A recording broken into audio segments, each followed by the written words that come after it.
নমস্কার।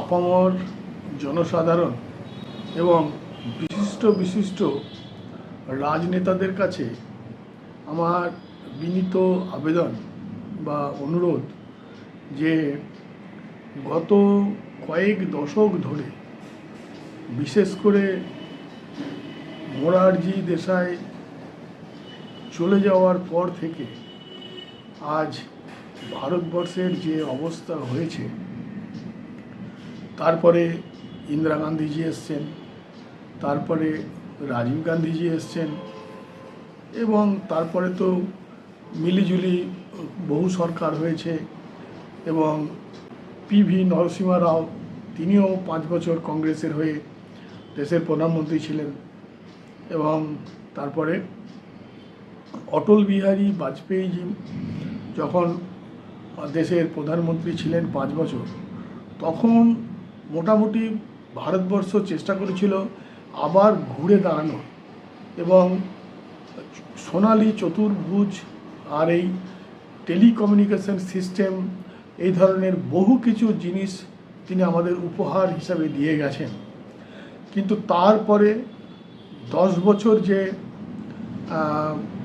মনমোহন সিংয়ের কংগ্রেস গভর্নমেন্ট এবং যে অবস্থার মধ্যে দিয়ে ভারতবর্ষের আজকে দাঁড়িয়েছে, তাতে যে পরিমাণ ঋণের বোঝায় আমরা জর্জরিত, এখান থেকে যেন বেরিয়ে আসার কোনো রাস্তা নেই। অথচ একজন রাজনেতা যারা ক্ষমতায় রয়েছেন, তাদের ব্যক্তিগত যে খরচ খরচা, সেই দিকে কিন্তু তারা তাকিয়ে দেখে না যে জনগণের পয়সা, দেশের মানুষের ট্যাক্সের পয়সায় যে তারা যে এই লাক্সারিটা করছেন, এটা কতটা সঠিক। আর একদিকে কী হচ্ছে, ভারতবর্ষ যেন ধীরে ধীরে মার্কিন যুক্তরাষ্ট্র অর্থাৎ ইউএসের দাস হয়ে যাচ্ছে। আমাদের যশস্বী প্রধানমন্ত্রীকে ডোনাল্ড ট্রাম্প যেভাবে আক্রমণ করেন, যেভাবে হেনস্থা করেন, এই জিনিসগুলো মানে আমাদের মনেও দাগ কাটে। যখন আমরা এগুলো ফেসবুকে দেখি, যখন আমরা এগুলো ইউটিউবে দেখি, তখন আমাদের মনে হয় যে আমাদের সব ধরনের ক্ষমতা থাকা সত্ত্বেও আমরা কেন একটা দেশের দাসত্ব স্বীকার করব। আমাদের তো বন্ধু দেশ হিসেবে একসময় ইউএসএসআর, সোভিয়েত ইউনিয়ন ছিল। সোভিয়েত ইউনিয়ন ভেঙে যাওয়ার পরে রাশিয়াও তো আমাদেরকে সর্বদিক দিয়ে সব সময় সহায়তা করেছে, আমাদের পাশে দাঁড়িয়েছে। যখন যখন দরকার হয়েছে, আমরা যদি পুরনো ইতিহাস ঘাঁটি, তখন কিন্তু রাশিয়া বা সোভিয়েত ইউনিয়ন আমাদের পক্ষে, ভারতবর্ষের পক্ষ নিয়ে জাতিসংঘে তারা ভিটো প্রয়োগ করেছে। সেই কথাগুলো মনে রেখে আমরা যতটা আমেরিকার দিকে এগিয়ে গেছি, তার থেকে যদি আমরা রাশিয়াকে আরও কাছে টেনে নিতাম, তাহলে আমাদেরকে বিশ্ব দরবারে মনে হয় এতটা হেনস্থা হতো না। বর্তমানে আমাদের রাজ্যে সুযোগ্য মুখ্যমন্ত্রী এসেছেন।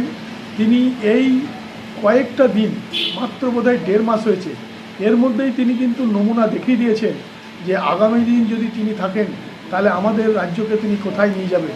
সুতরাং আমাদের রাজ্যে অন্ততপক্ষে আরও 2-3টা ইলেকশন ওনার থাকা খুবই দরকার।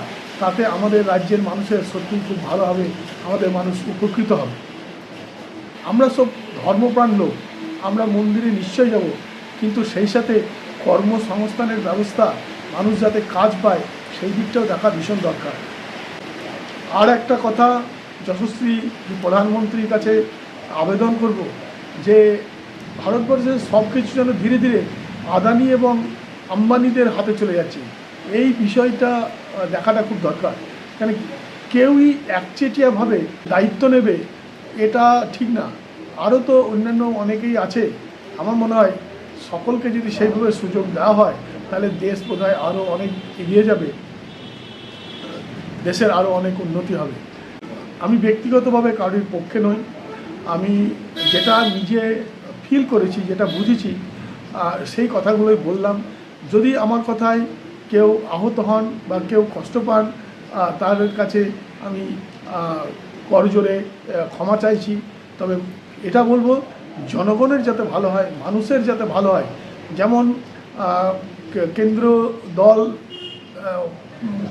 দীর্ঘ প্রায় 1 মাস ধরে বাংলায় থেকে তার বাংলাকে অপশাসন থেকে মুক্ত করেছে, সেই রকম সারা ভারতবর্ষেও যেন আরও এগিয়ে যায়, মানুষের যাতে আরও মানে বিশেষ করে যারা শিক্ষার শেষে যেন ভালো কাজের সন্ধান পায়, কাজের জন্য যেন বিদেশ চলে যেতে না হয়, দেশের মধ্যেই যেন সেই ব্যবস্থা হয়। আর দেশের প্রত্যেকটা মানুষের প্রতি যেন সমান লক্ষ্য রাখা হয়।